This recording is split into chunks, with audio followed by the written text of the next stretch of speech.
Hello and thank you for watching this. As you can see, I have been doing a series called Gacy, the man behind my nightmare. I should be releasing the next video in that series on October 31st. The links to previous videos in this series will be in the description, so you can catch up to what I have already done if you would like. Thanks again for watching, and please subscribe and click the notification bell so you are notified when the actual next full video will premiere. These are just some clips to give you a little peek at what will be in that video. Many more aspects will be covered. They are not in exact order as to how they will be in the video, and they are only meant to give you a glimpse.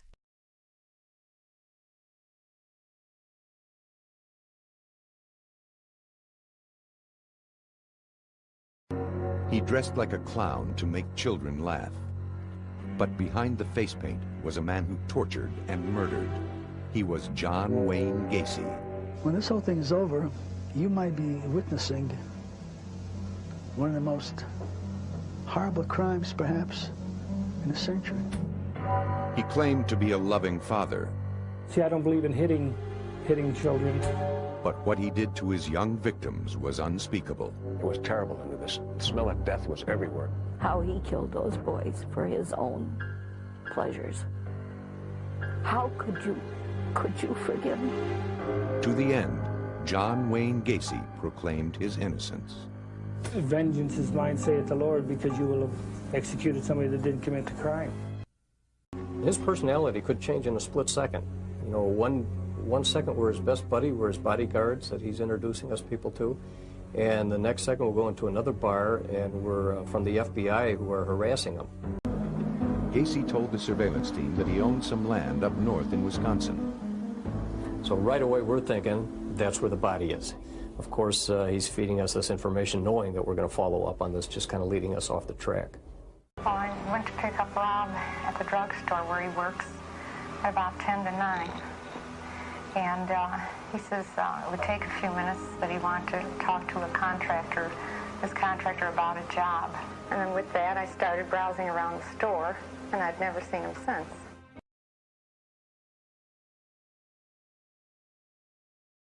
Mid-December 1978, police began tracking the movements of John Wayne Gacy.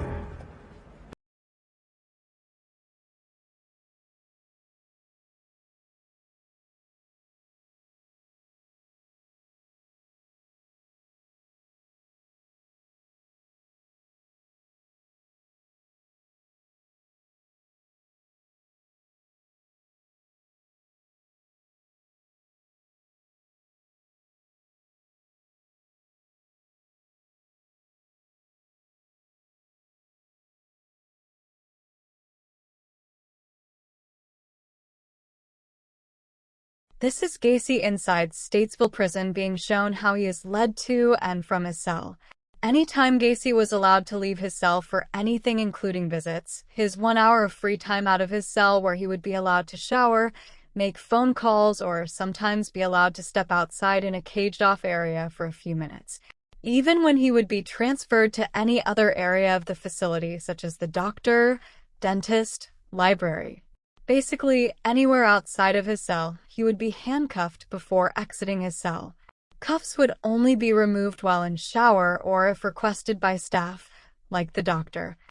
I will be covering some of Gacy's childhood, his family, his previous marriages, his life as well as his conviction and prison sentence from Iowa.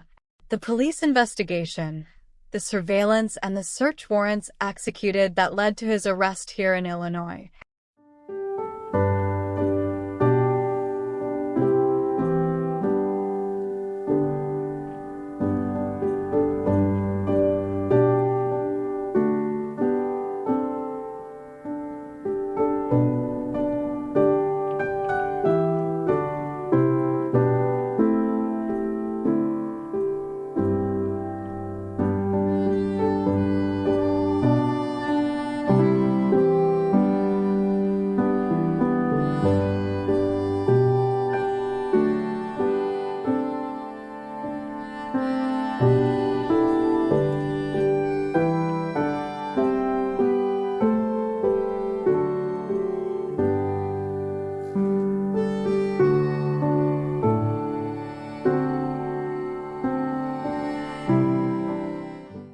And I will also be discussing survivors, victims' families, and other states he is suspected to have committed more crimes in as well.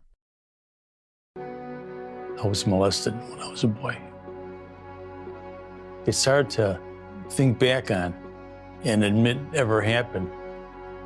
It takes away from your how you look at yourself as a male.